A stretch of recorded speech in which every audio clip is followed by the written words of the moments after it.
Okay, let's talk about hate and the challenge of not being able to forgive an abuser. And I came about these understandings very slowly over the last 5 years, and more recently in the last year, where I was sexually abused by a therapist under the influence of psychedelics. And it really threw me for a loop. And it really hurt. The messages of worthlessness, the messages and feeling of helplessness, the inability to respond. So I didn't know what to do. I didn't understand my feelings. I didn't like how I felt. I was in extraordinary amounts of pain. The pain was debilitating to a point where I couldn't function at work, where I became, in the process of developing PTSD, highly reactive and inappropriate towards whoever I was interacting with because of the tremendous amount of fear and grief and not knowing how to respond. So I really didn't like who I had become. And I didn't know what to do about it. I didn't initially understand what PTSD was. I just looked at myself objectively and said, this is not the person I want to be. I don't want to be this ignorant. I don't want to be in pain. I don't want to be helpless. I don't want to be alone. I don't want to be pushing away the people that I desperately need for love and support. I don't want to be me. Being me is too painful. It's painful to look at. It's painful to be.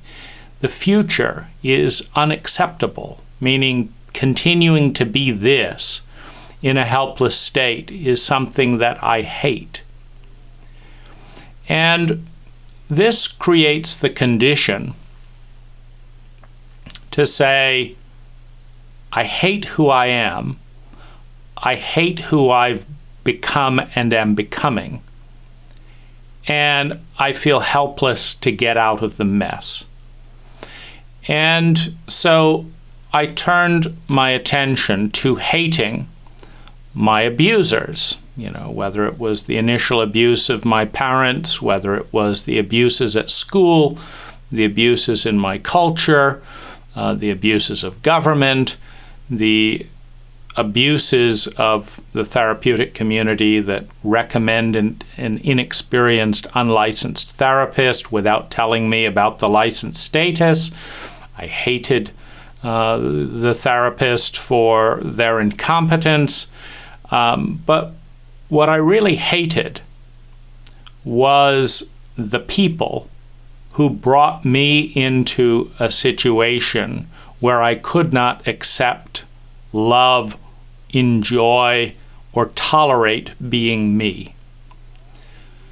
And so I turned my attention, not knowing how to change or respond to who I'd become, I turned my attention to trying to change my culture, my parents, my abusers, my therapists, etc., and the community, who, of course, in an emotionally and traumatically illiterate culture, doesn't know how to respond to this either. I hated my culture, because when I really needed a culture that knew what they were doing in this terrain, no one did.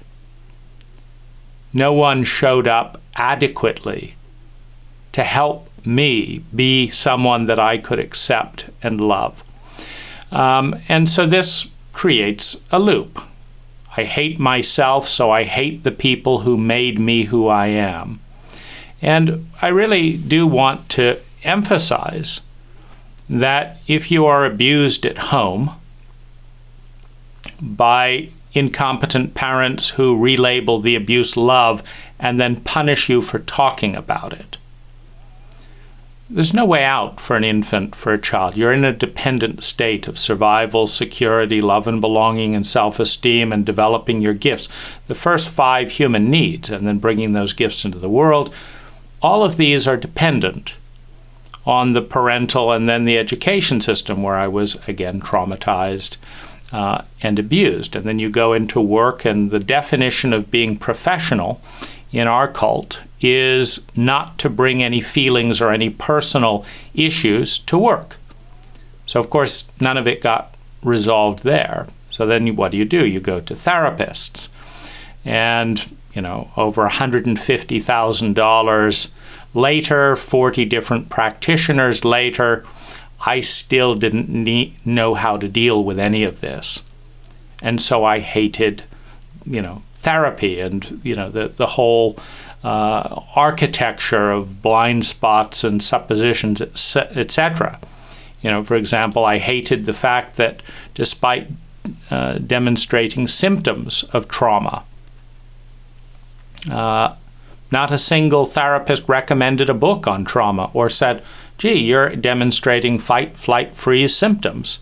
Do you know what trauma is? Do you know what PTSD is? Do you know how to respond to it? Do you know how to recognize it? Because it's my job to tell you what this is. And so go read a book, and here's how we can help. So that never came up. And so I hated my therapists. And this goes on in an endless loop. And so at first, I didn't, when I grasped the degree of cultural ignorance and cruelty, the refusal to train parents on how to be parents, the refusal to acknowledge intergenerational abuse systems, the complete lack of meaningful subjects at school. When we know how much abuse is going on in American homes, to the extent that 1 in 50 minors run away from home in America, meaning 1 in 50 underage, lacking in legal authority individuals say that it is so shitty being in this household that I would rather give up free food, free rent, and familiarity. That,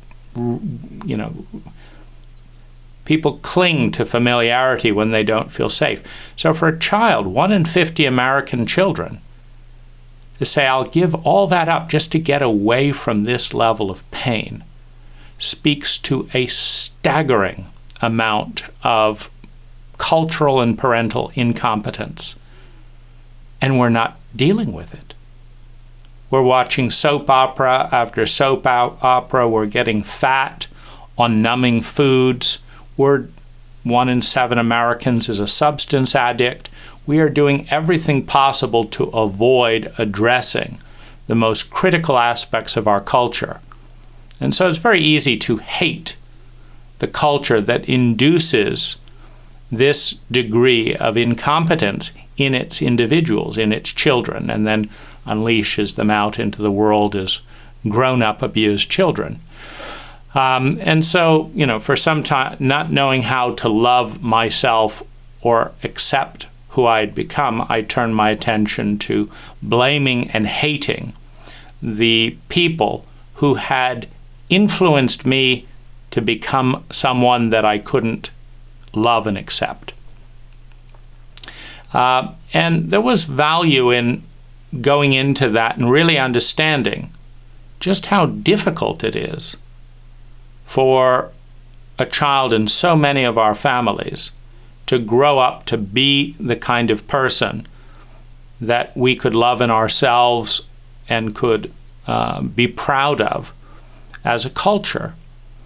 The amount of lies, the amount of power games, the corruption, it's just so sickening. And so I didn't think there was anything to forgive. It's like it's all their fault. And the odds are just stacked so highly against an individual who's going through that cycle. So that felt better than just depression and collapse. But, it still was isolating. It's still painful because in a shadow-averse abuse cult, nobody wants to hear about this. And so the more I would talk about this, the more nobody wanted anything to do with me, which then left me feeling more self-hatred, which then left me hating the culture that responded. I mean, because you have to understand that in a competent, loving, and intelligent culture, you don't get highly abusive, incompetent parents because the culture raises competent, loving parents. That's a culture's primary job, if you think of the species perpetuating itself, etc.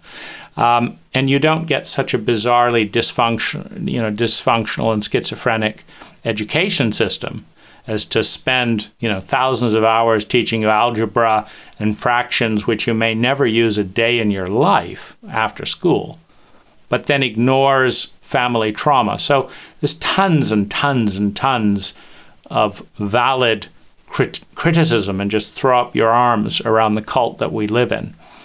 But, after doing that for a number of years, feeling hatred in small, attacking the outer culture, I did some forgiveness processing and work with myself. And the thing I was really afraid of in going into this was that to forgive myself meant that it was all my fault. It was my fault that my parents abused me. It was my fault that my teachers psychologically and physically abused me. It was my fault that various lovers traumatized and shamed me. It was my fault that I was in a culture where the definition of professionalism was to pretend to be someone that you're not and not bring any of these issues to be talked about just about anywhere. And then it was my fault that none of my therapists knew what they were doing around trauma and PTSD, etc. And so to forgive myself meant somehow that I had done something wrong. So I didn't want to go there because that was the message that I'd gotten from parents, from teachers. And my therapist said this, basically the same thing. When they abused me and didn't know how to be therapists and I complained, I mean, you've got to grasp when you wake up from a psychedelic session and realize you've been abused in multiple different ways, that's wrong. And their response was, no, we're loving you, but this has nothing to do with us. In other words, it's all about you. This felt incredibly unhealthy because as an unloved child seeking to be perfect so that hopefully I could be loved, I'd just done so many things, whether it was vegetarian diet, yoga, meditation for thousands of hours, doing this $150,000 of therapy, doing workshop. It's like I'd done everything that I knew how to do. And I felt terrible because it wasn't working. And therapists don't apologize and give refunds when the therapy doesn't work out. They just say, well, what we do works for other people, so there must be something wrong with you that it didn't work with you. And so I didn't know why I would forgive myself. I know I didn't like being me, and I hated the people that had participated in turning me into who I was. And I also understood that over time, if you're in a toxic environment, the environment wins on a statistical level. If you're surrounded with the coronavirus, with 500 people that you're in contact with all infected with coronavirus, over time you're going to get it. And it's not your fault that you're surrounded by toxic abuse, but whether these are sexual abuses, physical traumas, shames, ignorances, stupidities, you're going to catch the diseases that are all around you. And they hurt, they're painful, they're crazy-making, they feel incredibly lonely. And I didn't want to jump on that bandwagon of saying, gee, at 2 months old, I should have known not to be terrified when my parents dropped me or hit me or whatever, and that when I went to school, I should have known that my kindergarten teacher was a sociopath and would terrorize me, and I should have known all this and just been able to figure it out, and I should have been able to feel trust of people after being systematically lied to and betrayed since birth. I should have been able to trust. It just seems so unhealthy. And so there was a certain liberation in all of the blame, but part of the dynamic with blame is you do give away your power. I mean, it's valuable to empathize with the self that, this isn't your fault. You didn't create this corrupt culture. You didn't. This is not about you. On the other hand, when it's everyone else's fault, then there's not much to be done about it. And so I began doing some forgiveness meditations with some resistance. But the most powerful thing happened when I found a therapist, Kanjana from Thailand, who really listened to this and didn't blame me for any of it, and really understood my pain. And an even bigger breakthrough happened when she's an empath. And, I told her, I said, the thing that would help me the most is I'd like you to be me. Feel what it's like to be me. I feel like I'm just trying to get people to understand what it's like to be me. It's like I'm just doggy paddling in high seas, and I'm just keeping my head above water, and I'm so tired. And nobody understands.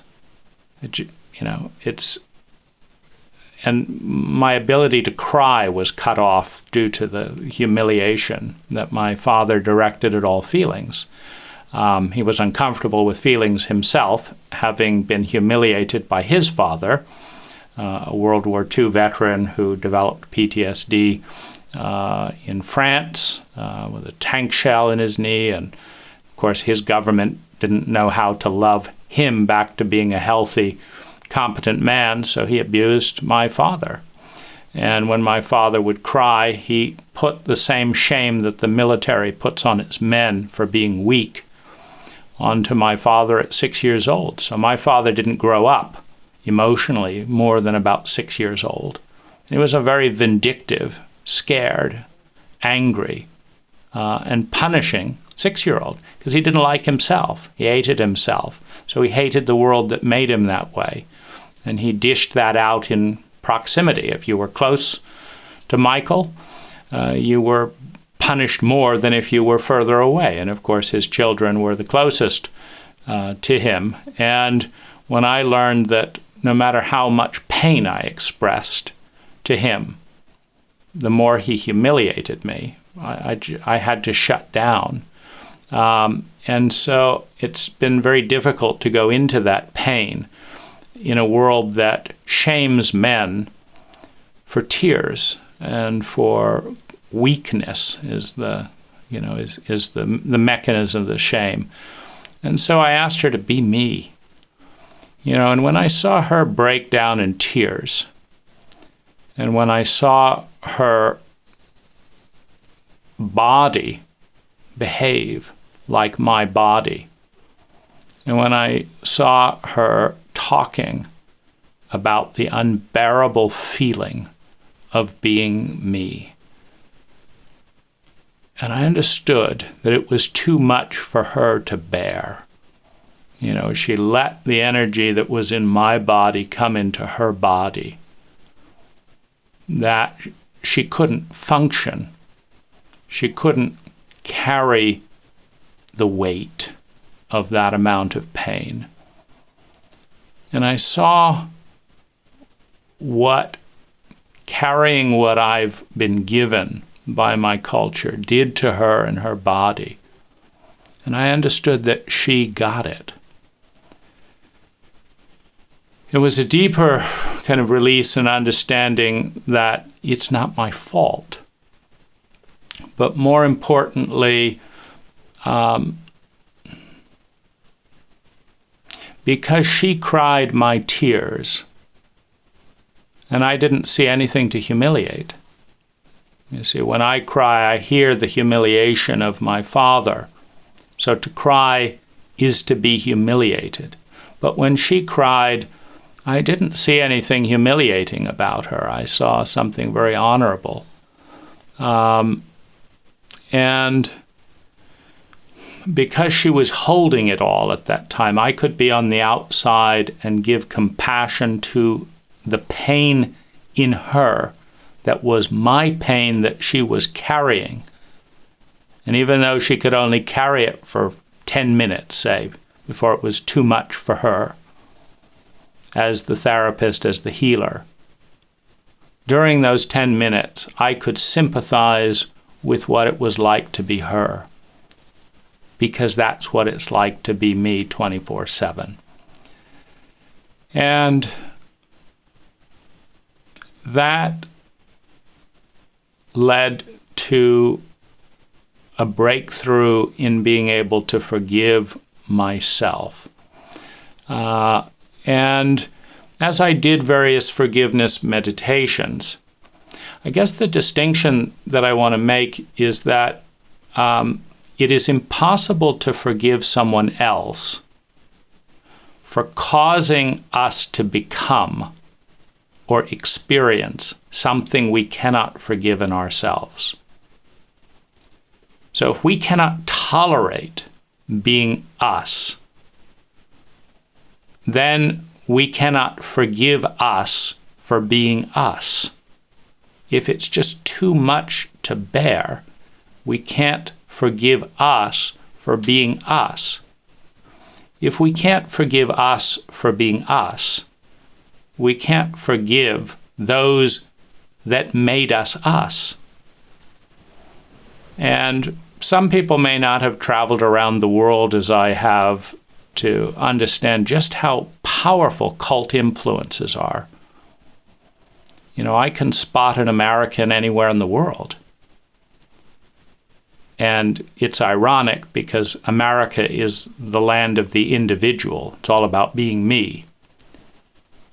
But when the whole culture is all about being me, you realize it's not being you at all. It's being your culture. You have a culture of individualism.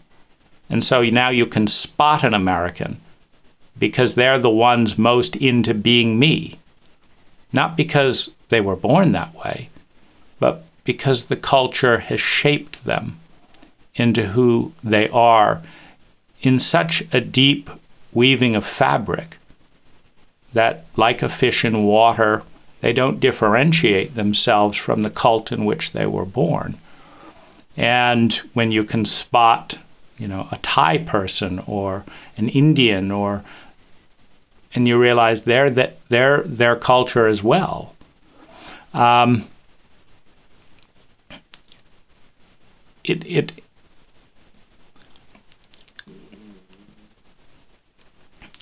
It's hard to grasp just how thoroughly our cults influence who we are. And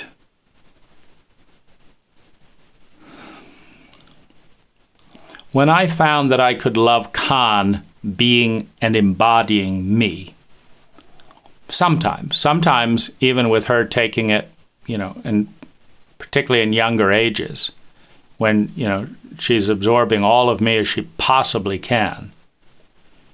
And I still, it's like, it's so foggy and it's so heavy and it's like, I can't love you. I'm still carrying too much weight. I'm just absorbed with this wound, this pain. I can't love the me that is you. I'm still too much of it. But at other times, I could feel, wow, you've really taken the load of the cult off of me. And now I can be myself with compassion, with kindness, with love, etc., for the me that is being embodied in you. And I really love Kahn for being able and willing to do this in a way that, lifts this shame, lifts this weight off, and lets me see myself from the outside so that I can love that self rather than going into the pain and being so overwhelmed by it that I just collapse, go numb, just tune out because it's just too much. And of course, you can't love something that's too much to feel. And in a cult, particularly in our family system, the golden rule that underlied all interaction in the family was thou shalt not feel intensely.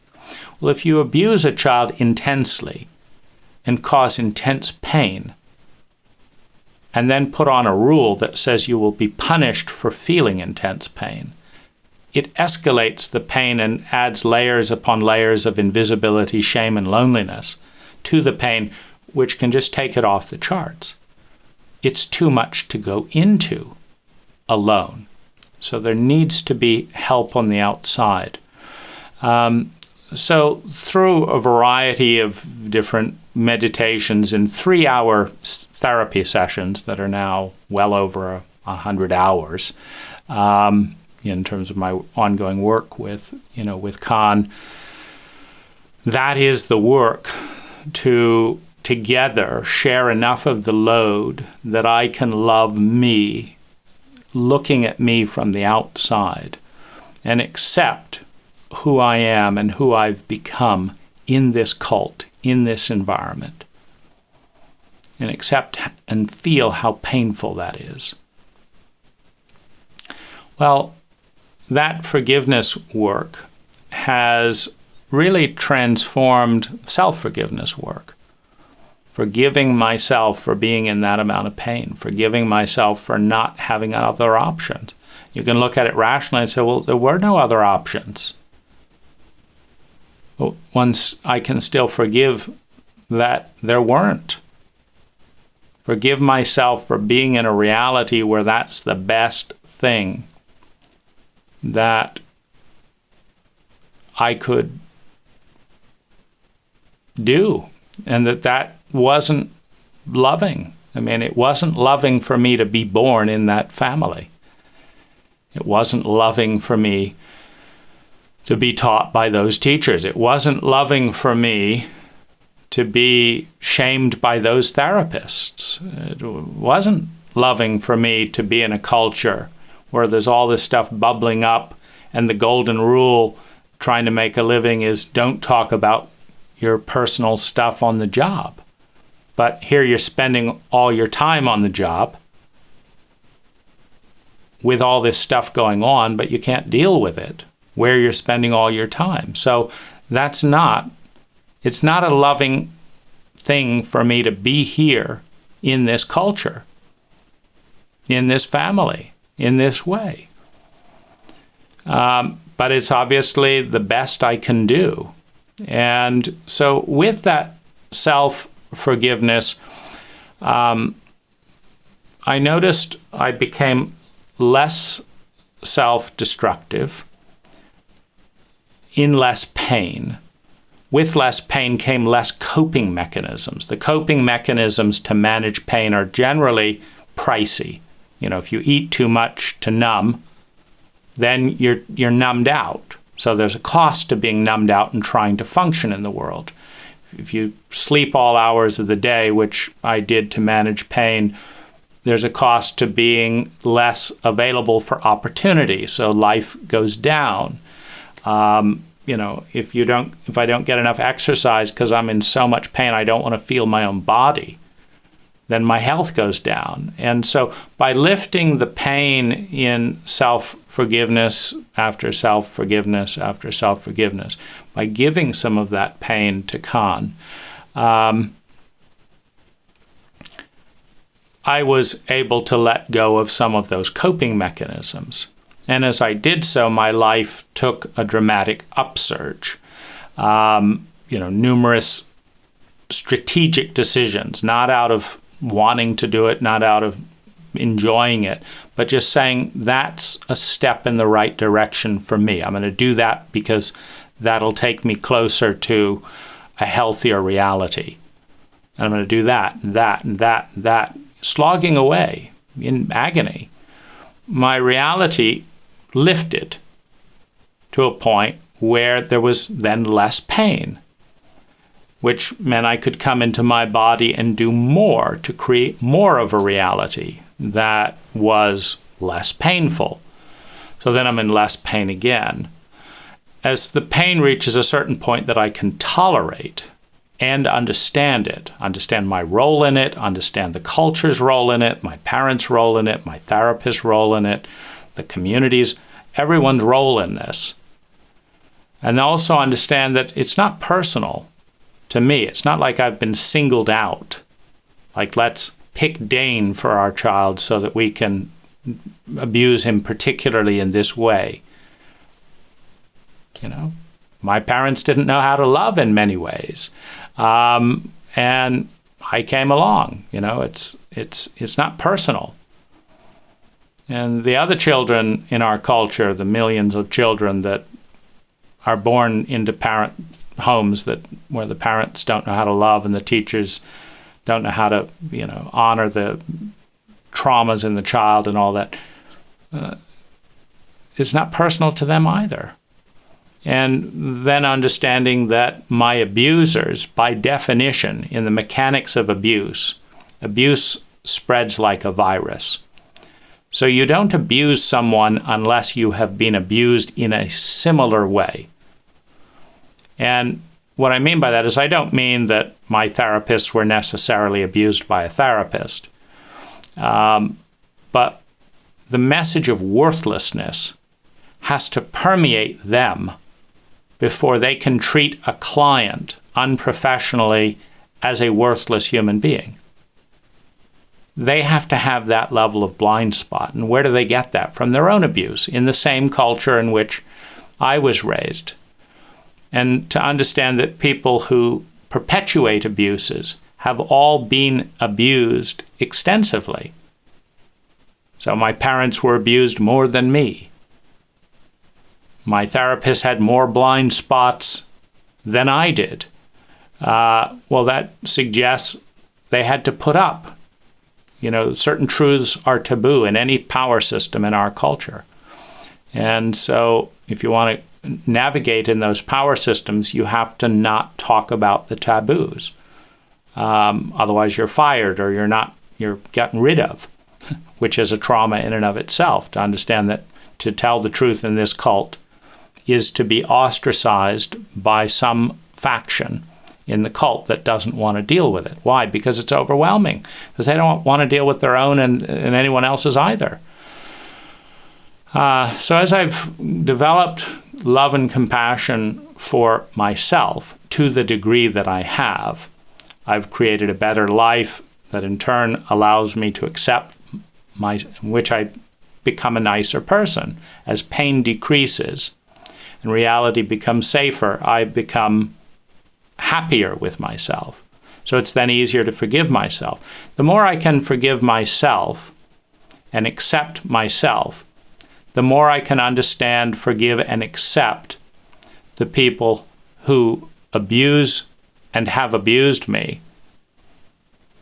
And the more I can have empathy for what it's like to be abused, in the understanding that every single person who abuses has been abused in a similar way, then the more understanding I can have for the fear and the loneliness and the stupidity and the helplessness of the people who have abused me. And in that way,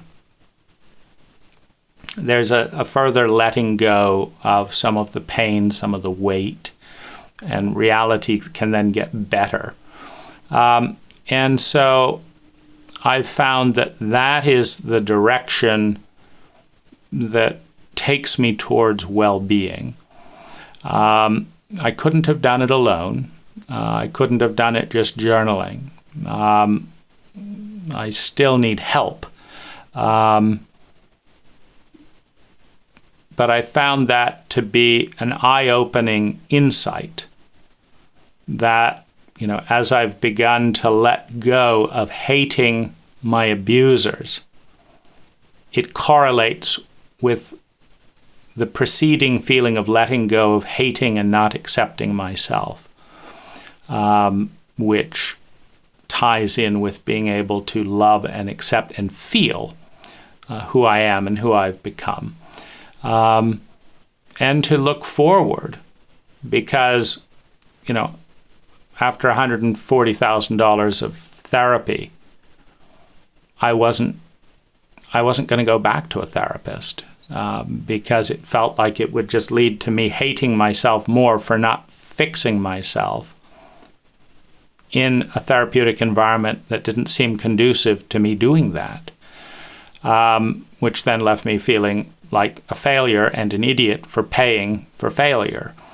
Because therapy is expensive in time and effort and vulnerability and money. And at the peak of it, I'd done 6 hours of therapy a week, 2 hours with one practitioner, 2 hours with another practitioner, and 2 hours with a third practitioner. After several years of, $600 a week, I couldn't tell a detectable shift other than temporarily feeling better some of the time. And go to 8 hours of the same thing? That becomes insane. But thankfully, Khan is of Thai origin, in Thai culture. And, in whatever way, was a good fit. And the real kicker being the empathy of her being able to become me. That's been a breakthrough. And so money has gone way up since then. Enjoyment of time in life has gone up. Fear has gone down. Because when you're in a lot of pain that you can't bear to feel, one is terrified of feeling the pain. And when one can't deal with it in the past or the present, one has every right and reason to be frightened of the future, because all fear comes from pain in the past that wasn't resolved, that is projected into the future. Meaning if every day you leave the house, you're going to get smacked down by bullies, and you've never solved the problem. You tell your parents, they tell you to man up and punch them back, or turn the other cheek, whatever they tell you, it doesn't fix it. The next day you get smacked down by bullies and you have every reason to be terrified of leaving the house the next day, because there's an unimaginable amount of pain and humiliation right around the corner, and you don't know how to deal with it. Confidence comes from successfully dealing with it. And the fact that you never have suggests that you don't know how to. So fear is unresolved pain reasonably projected into the future. And I had pain and fear around therapy. I had pain and fear around romantic relationships, pain and fear around work, because in every area I'd been hurt and I didn't have a confident way out of it. And so as I experienced relief and a confident way out of this pain, I then had every reason to have confidence that the next healing session would have some benefit, that things would continue to get better if I continued doing what worked. And so that then provides a basis for a positive reference to the future, which is key. If you know from past experience relived on a daily basis that the future is filled with hopeless pain and misery, there's no reason to imagine and be excited about the future. And with no reason to imagine and be excited about the future, it's a miserable existence of avoiding being who one is. And so It's been tremendously transformative to explore this work with forgiveness. And when the abuse happened to me initially, a bunch of people, including my abuser, told me to forgive them and just move on. Forgive them and move on. But you cannot forgive someone else for inducing in yourself a part of you that you cannot forgive, because they're linked. And so the self-forgiveness comes first, and it may need help. And that's really the message I wanted to communicate today.